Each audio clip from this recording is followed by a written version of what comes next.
बॉलीवुड की सबसे चर्चित कहानियों में से एक रही रेखा और अमिताभ की प्रेम कहानी। इस कहानी में रेखा का दिल ऐसे टूटा कि आज तक जुड़ नहीं पाया। तो आइए फ्रेंड्स, हम आपको बताते हैं कि आखिर इन सब की शुरुआत कैसे हुई। आखिर इनका रिश्ता मकाम तक क्यों नहीं पहुंच पाया। ऐसा माना जाता है कि रेखा के एक दोस्त के बंगले पर ही ये दोनों मिलते थे। इनका प्यार खुलकर सामने तब आया जब गंगा की सौगंध फिल्म की शूटिंग के दौरान एक एक्टर ने रेखा के साथ बदतमीजी कर दी थी। उस वक्त अमिताभ बच्चन ने अपना आपा खो दिया। ऐसी खबरें भी सुनने में आई थी कि इन दोनों ने छुपकर शादी कर ली थी। इन अटकलों को तब और हवा मिल गई जब नीतू और ऋषि कपूर की शादी में मंगलसूत्र पहनकर सिंदूर लगाकर शादी की पार्टी में पहुंच गई। उस रात की तस्वीरें मैगजीन में भी छप गई थी। जहां अफेयर्स की बातें चारों ओर फैल रही थी, वहीं पर अमिताभ बच्चन चुप्पी साधे हुए थे। उन्होंने कभी भी इस रिश्ते को खोलकर कबूल नहीं किया, लेकिन रेखा उनका ध्यान खींचने के लिए कुछ न कुछ करती रहती थी। ऐसे ही रेखा ने एक बड़ा कदम उठाया। स्टारडस्ट मैगजीन में लिखे एक लेख के मुताबिक रेखा ने स्टोर में जाके कहा था कि वो मां बनने वाली हैं। इस पर भी अमिताभ ने कोई प्रतिक्रिया नहीं दी। फिल्म फेयर में दिए गए एक इंटरव्यू के मुताबिक रेखा ने एक बड़ा खुलासा किया है। उन्होंने कहा है, किसी को इसकी फिक्र नहीं है कि मैं क्या चाहती हूँ, मैं तो दूसरी औरत हूँ ना। उन्होंने जया बच्चन पर भी अपना निशाना साधा। दूसरा इंसान तो बेचारा बना हुआ है। ऐसे इंसान के साथ आखिर कोई एक छत के नीचे कैसे रह सकता है जो किसी और से प्यार करता हो। अमिताभ और रेखा के अफेयर की खबरें जया तक भी पहुंच गई। इसके बाद जया ने रेखा को अपने घर डिनर पे बुलाया। जिस वक्त अमिताभ घर पे नहीं थे, कहीं बाहर गए हुए थे।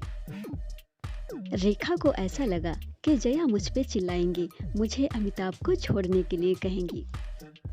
मगर जब रेखा घर पहुंची तो उन्हें अच्छा खाना खिलाया, घर के डेकोरेशन की बात की और अमिताभ की कहीं जिक्र भी नहीं आया। लेकिन जब रेखा जा रही थी तो उस वक्त रेखा ने जया की तरफ जब देखा तो जया ने बस एक ही बात कही कि मैं अमिताभ को कभी नहीं छोड़ूंगी।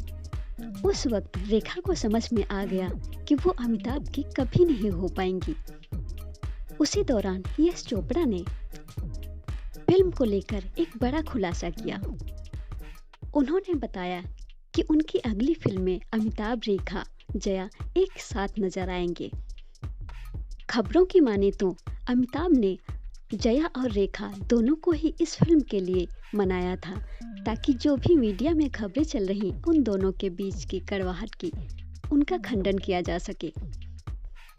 लोगों ने यह कहना शुरू कर दिया कि ये फिल्म इन तीनों की रियल लाइफ स्टोरी है, जबकि कुछ का मानना था कि रेखा और अमिताभ के बीच ऐसा कुछ भी नहीं है।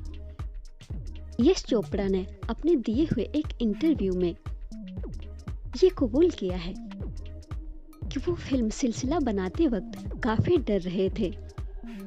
इन तीनों के बीच काफी तनातनी पहले से ही थी। उनकी रियल लाइफ को रियल लाइफ में दिखा रहे थे। इन सब के बावजूद फिल्म फ्लॉप रही। फिल्म सिलसिला के बाद रेखा और अमिताभ में कुछ दूरियां आ गई। उसके बाद 3 साल बाद 1983 में फिल्म कूली के दौरान अमिताभ बच्चन के साथ जो हादसा हुआ, उसके बाद अमिताभ बच्चन को हॉस्पिटल में दाखिल कराया गया। उस वक्त रेखा के दिल में अमिताभ के लिए प्यार फिर से जाग उठा और वो अमिताभ से मिलने हॉस्पिटल भी गई थी, लेकिन उन्हें हॉस्पिटल में अंदर नहीं आने दिया, अमिताभ बच्चन से मिलने नहीं दिया गया था। रेखा ने 1990 में अपनी शादी के फैसले से सबको दंग कर दिया था। उन्होंने दिल्ली के एक व्यापारी मुकेश अग्रवाल से शादी कर ली और 1 साल के बाद ही उनके पति ने खुदकुशी कर ली और फिर रेखा अकेली रह गई। 2008 में रेखा ने एक बार फिर से सबको दंग कर दिया जब वो एक अवार्ड समारोह में सिंदूर लगाकर पहुंची। 2009 के समारोह में अमिताभ भी पहुंचे थे। उस वक्त अमिताभ रेखा से नजरें चुराते हुए नजर आए थे।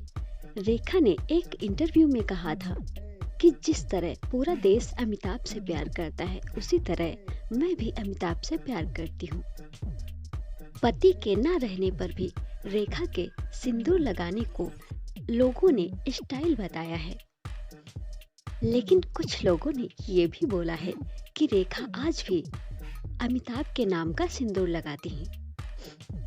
रेखा अमिताभ से अलग होने के बाद भी किसी न किसी बहाने से जुड़ी रही हैं। ऋषि कपूर को जब दादा साहब फाल्के अवार्ड से नवाजा गया था, उस वक्त वहां अमिताभ और रेखा भी मौजूद थे, लेकिन इन दोनों ने एक दूसरे को इतनी आसानी से इग्नोर कर दिया जैसे इन दोनों के बीच कभी कुछ हुआ ही ना हो।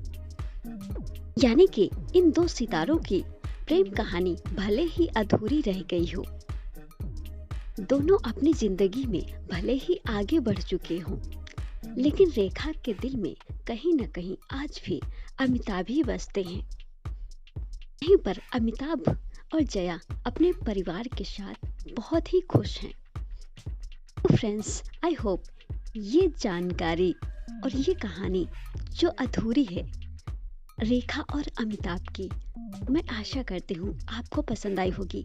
इसी तरह की जानकारियाँ पाने के लिए हमारे चैनल बॉलीवुड गॉसिप कलेक्शन को सब्सक्राइब कर और साथ ही बेल आइकन को प्रेस करना ना भूलें, ताकि इसी तरह की वीडियो आपको मिलती रहे और आपका इंटरटेनमेंट होता रहे। Bye bye guys.